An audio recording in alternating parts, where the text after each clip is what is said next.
Hello everyone. तो आज के वीडियो में हम लाए हैं एक क्वेश्चन जो कि पाथफाइंडर बुक आप सभी ने देखा होगा। और बेसिकली ये कंपाइलेशन है फिजिक्स ओलंपियाड के क्वेश्चंस का और काफ़ी इंटरेस्टिंग क्वेश्चंस हैं जिसमें कि आपको काफ़ी सोचना पड़ता है क्वेश्चंस के बारे में, उनको सॉल्व करने के बारे में। सो वैसे ही आज हमने एक क्वेश्चन उठाया है चैप्टर थर्मल एक्सपेंशन से, जहाँ पर एक यूनिफॉर्म मेटल रॉड जिसका लेंथ है L, it is staying along the line of greatest slope on a roof incline at an angle theta with the horizontal. So मैंने यहाँ पर एक डायग्राम बना करके रखा है, एक बेसिक सा, जिसमें कि आप देख सकते हैं कि इस इंक्लाइन प्लेन के ऊपर, जो कि रफ है, क्वेश्चन में दिया हुआ है mu is greater than tan theta, ये रॉड ऐसे पड़ा हुआ है और इसका लेंथ है L और ये मेटल का बना है। अब हो क्या रहा है कि temperature coefficient of linear expansion of the material of the rod is given as alpha. मतलब यहाँ पर टेम्परेचर हम चेंज करेंगे तो इसका लेंथ में चेंज आएगा। अब mu greater than tan theta है, यानी कि अभी ये अपनी जगह से हिल नहीं सकता, राइट। तो हो क्या रहा है इसमें कि एक particular day the temperature of the environment increases by an amount delta T and then decreases by the same amount during a span of 24 hours. So पहले बढ़ जाता है और फिर घट जाता है डेल्टा टी से ही। क्वेश्चन में हमने ये पार्ट लिया है कि जिसमें we have to find in what direction will the upper edge and the center and the lower edge of the rod shift during the period of temperature rise। तो rod का जो सेंटर है, अपर as है, lower as है, वो कितने से shift होगा। तो अगर हम अपर और लोअर एज निकाल लेते हैं तो आप सेंटर का शिफ्ट निकाल सकते हैं, राइट। टोटल रॉड का सेंटर जहां पे होगा पहले देख लीजिए, फाइनल लेंथ देख लीजिए, दोनों को सब्ट्रैक्ट कर देंगे तो आपको पता चल जाएगा कि सेंटर का शिफ्ट कितना होगा। तो हम लोग क्या करेंगे, will calculate the shift in the upper edge and the lower edge, ठीक है। अब इसको सॉल्व करने के लिए टेक्निक क्या है, अब आप देखिए, जब ये एक्सपैंड होगा तो इस रॉड के पार्टिकल्स जो हैं कुछ हिस्से के वो ऊपर की तरफ जाएंगे, ऊपर वाले हिस्से और नीचे वाले हिस्से। जब एक्सपेंशन होता है, हम जानते हैं अगर रॉड को ऐसे रखें तो ये इधर भी एक्सपैंड करेगा, इधर भी एक्सपैंड करेगा, तो ये अप डाउन भी एक्सपैंड होगा। अब यहां पर क्या है कि ग्रेविटी भी एक्ट कर रहा है, तो जिस कारण से, अब ये इंक्लाइन प्लेन पर रखा है, तो इसका मतलब है कि एक्सपेंशन जो दोनों साइड्स में होंगे वो बराबर नहीं होंगे। अगर ये हॉरिजॉन्टली टेबल पे रखा रहता तो दोनों साइड्स बराबर एक्सपेंड करते, बट यहां पर ये इंक्लाइन पर रखा है तो नीचे वाले जो मासेस हैं वो ज्यादा पुल्ड होंगे डाउनवर्ड्स, तो यहां पर पार्टिकल्स पुल्ड हो रहे हैं। अब यहां नीचे वाले पार्टिकल्स नीचे की तरफ जा रहे हैं, ऊपर वाले पार्टिकल्स ऊपर की तरफ जा रहे हैं, तो इसका तरीका या स्ट्रेटेजी क्या है, हम कह सकते हैं कि कोई एक ऐसा पॉइंट होगा इस रॉड पे विच विल नॉट शिफ्ट। भाई सीधी सी बात है, व्हेन वी कंसीडर कि पॉजिटिव नंबर है, नेगेटिव नंबर है, तो उनके बीच में तो जीरो आएगा। तो अगर इधर शिफ्ट हो रहा है अप साइड, इधर शिफ्ट हो रहा है डाउन साइड, तो कोई एक ऐसा पॉइंट होगा जिसमें जीरो शिफ्ट होगा। तो हमें बस वो कैलकुलेट पॉइंट को खोजना है, तो वो पॉइंट अगर हमें मिल गया तो हम बता सकते हैं कि अपर लोअर कितना शिफ्ट होता है। तो बिना टाइम वेस्ट किए हुए डायरेक्टली हम लोग आ जाते हैं टेम्परेचर राइज के कारण कितना अप डाउन शिफ्ट होगा। क्लियर। सो मैं क्या करता हूं कि I mark this end as A, this end of the rod as B, और यहां पर एक पॉइंट ऐसा सेलेक्ट कर लेते हैं P। So P I assume does not shift due to temperature rise। तो सीधा सा फंडा ये है कि अगर मैं इस वाले लेंथ को इनिशियली जब है मैं x लेंथ मान लेता हूं, तो ये वाला जो लेंथ होगा this will be L minus x. Clear, L minus x. अब जब हम रॉड को फिर से देख लें, जब टेम्परेचर हमने चेंज किया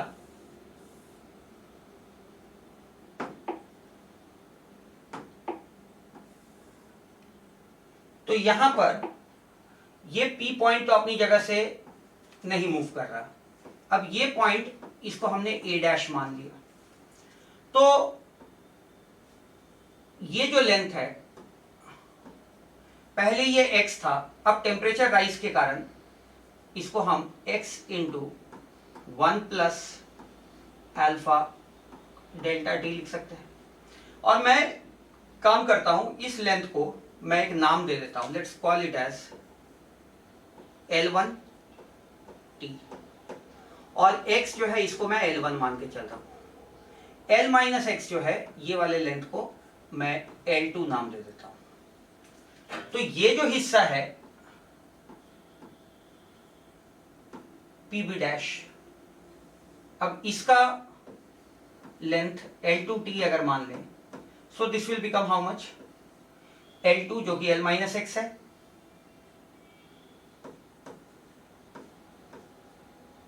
into 1 plus alpha delta t. तो ये L माइनस एक्स को मैंने L2 नाम दिया हुआ था।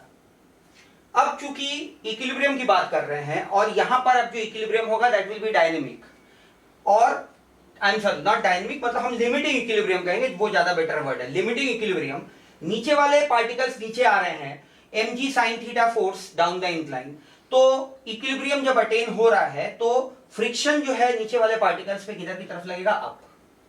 अगर हम b डैश p की बात करें तो b डैश p जो है ये ऊपर की तरफ शिफ्ट के कारण हम ये लेंथ कंसीडर कर रहे हैं, तो जब वो ऊपर शिफ्ट हो रहा है पार्टिकल्स, इसका मतलब उसमें फ्रिक्शन और mg sin थीटा दोनों ही नीचे लग रहे हैं। तो जब हम इक्विलिब्रियम में देखेंगे, फॉर इक्विलिब्रियम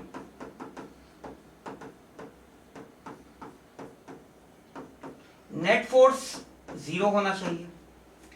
अब इस पे दोनों हिस्सों पर अगर हम फोर्स की बात करें, अगर हम इस हिस्से की बात करें तो इस पे फ्रिक्शन किधर लगेगा, फ्रिक्शन क्योंकि ये नीचे की तरफ शिफ्ट हुआ है तो friction will act up,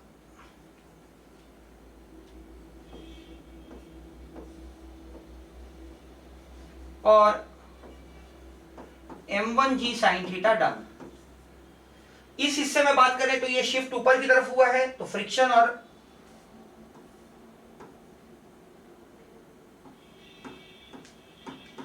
m2g sin theta दोनों डाउन।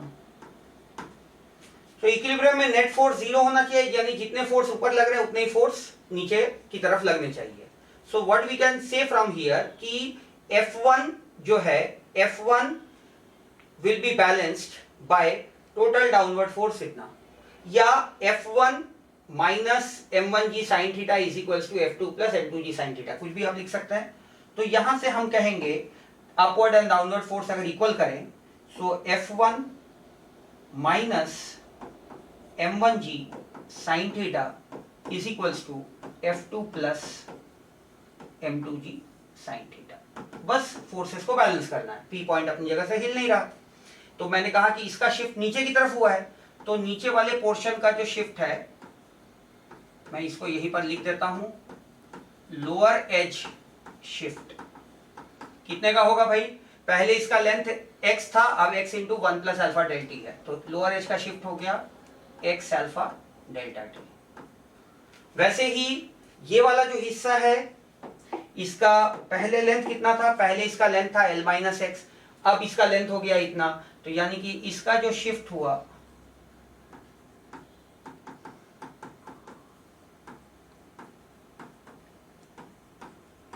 अपर एच, तो ये वाला हिस्सा कितना से शिफ्ट हो जाएगा, this will be l minus x alpha delta t. तो ये हमने यहां पर लिख करके रख लिया। अब वैल्यू निकालना है, क्या करेंगे, F1 minus m1g sin theta ये बराबर है, अब F1 का वैल्यू पुट कर दीजिए, F1 is nothing but mu m1g cos theta, और F2 है म्यू m2g cos थीटा। तो यहां से cos को एक तरफ ले आता है, sin को दूसरी तरफ, and let's try to solve it fast. cos को एक तरफ ले गए, सो cos थीटा और इंटू म्यू दूसरे साइड ले गए तो साइन ऐड हो जाएंगे, so m1 plus m2 sine theta, और cos में सब्ट्रैक्शन हो रहा था, so we had m1 minus m2, that's it. अब यहां से क्या कर सकते हैं कि sine by cos tan theta by mu एक तरफ, m1 माइनस m2, अब लीनियर मास डेंसिटी इसका मान लेते हैं लैम्डा है, सो lambda is mass per unit length, suppose मैंने मान लिया, तो लैम्डा अगर मास पर यूनिट लेंथ है तो m1 प्लस m2 के जगह मैं लिख सकता हूं lambda common L1 plus L2, I am sorry मैंने साइन बाय कॉस को एक तरफ लिया है, तो साइन बाय कॉस में m1 माइनस m2 आ जाएगा, तो लैम्डा कॉमन, सो लैम्डा L1 माइनस L2 और divided by lambda L1 plus L2। अब भाई ये L1 और L2 कौन से लेंथ्स है, हम यहाँ पे M1 जी M2 ले रहे हैं, ये टेम्परेचर T राइज पे ले रहे हैं, तो ये T राइज पर, तो इसको बेटर रहेगा लिखना, this is not L1, this is L1T, this is L2T, वैसे ये L1T, ये L2T, लैम्डा लैम्डा कैंसिल्स। अब L1T माइनस L2T ये क्या के बराबर हो जाएगा, L1T ये रहा L2T। जब मैं दोनों को सब्ट्रैक्ट करूंगा तो सबसे पहले आप देखें कि 1 plus alpha delta T cancel हो जाएगा। क्यों कैंसिल होगा, you can see very well कि L1T can be written as x 1 plus alpha delta T minus L minus x 1 plus alpha delta T और divided by L1T plus L2T, total length L 1 plus alpha delta T. So आप यहां से देख सकते हैं कि ये 1 plus alpha delta T, 1 plus alpha delta T, 1 plus alpha delta t ये कैंसिल हो गए, तो हमारे पास क्या बच गया, we are getting 2x minus L by L।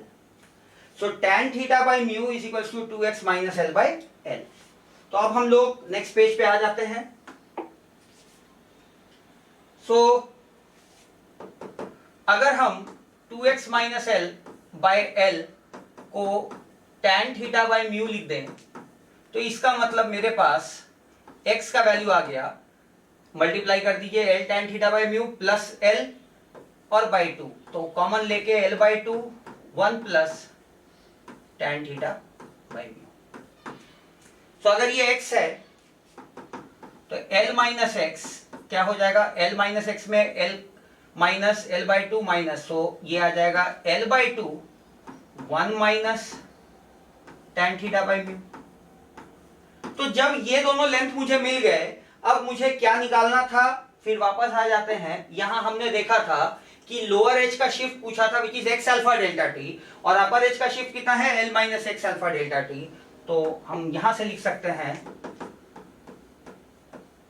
Lower edge shift is x alpha delta t, जिसको मैं L by 2 alpha delta T, और अगर मैं एलसीएम ले लूं तो म्यू भी आ जाएगा, अंदर में आ जाएगा म्यू प्लस tan थीटा। किधर की तरफ शिफ्ट हुआ ये, नीचे down the incline, and upper edge shift this will become L minus x alpha delta t। अब L minus x का वैल्यू हम जान ही रहे हैं, इसमें भी एलसीएम ले लेते हैं, तो L alpha delta t by 2 और एलसीएम लेने के बाद म्यू माइनस tan थीटा, किधर की तरफ, अपसाइड। समझ में आया। So lower edge shift, upper edge shift ये हमने यहां पर निकाल दिया। सो आई होप ये क्वेश्चन आपको क्लियर हुआ होगा। जो भी कैलकुलेशन पार्ट है यहाँ पर, उसको हमने यहाँ पे एक्सप्लेन ऐसे किया है, ऊपर वाला पार्ट ऊपर जा रहा है, नीचे वाला पार्ट नीचे शिफ्ट हो रहा है, लेकिन बीच का कोई ऐसा पार्ट होगा जो कि हमें एज्यूम करना है, क्योंकि अप और डाउन के बीच में एक 0 पॉइंट आएगा, तो उस 0 पॉइंट को हम अगर हम P मान लेते हैं, तो उसके ऊपर और नीचे वाले पार्ट्स पे लगने वाले टोटल फोर्स को इक्विलिब्रियम में अगर हम बैलेंस कर दें, we get that particular value of x, कि नीचे वाले एंड से कितने डिस्टेंस पे वो पॉइंट लोकेटेड था वो हमें मिल गया। तो वो पॉइंट जैसे ही हमें मिल गया, उसके बाद हमने देखा कि कैसे फोर्स बैलेंस की जाती है। So this will be the explanation of this question. I hope आपको ये समझ में आया हो। ये एक इंटरेस्टिंग क्वेश्चन है, आप इसका दूसरा पार्ट भी सॉल्व कर सकते हैं। वो क्वेश्चन में ऐसा कुछ दिया हुआ था जिसमें कि टेम्परेचर फिर डिक्रीज भी होता है डेल्टा टी से। सो जब वो श्रिंक होगा, अब श्रिंक होगा यानी कि अब वो श्रिंक होगा यानी ऊपर वाला पार्ट किधर आएगा, नीचे आएगा, नीचे वाला पार्ट किधर आएगा, ऊपर जाएगा, तो वो श्रिंकिंग वाला केस है। तो आप बिल्कुल इसी तरह से उसको भी सॉल्व कर सकते हैं और उसका भी आप आंसर निकाल सकते हैं। So that will be all for this video. अगर आपको ये पसंद आया हो तो काइंडली अपने फ्रेंड्स के साथ शेयर करें and do like and subscribe. Thank you.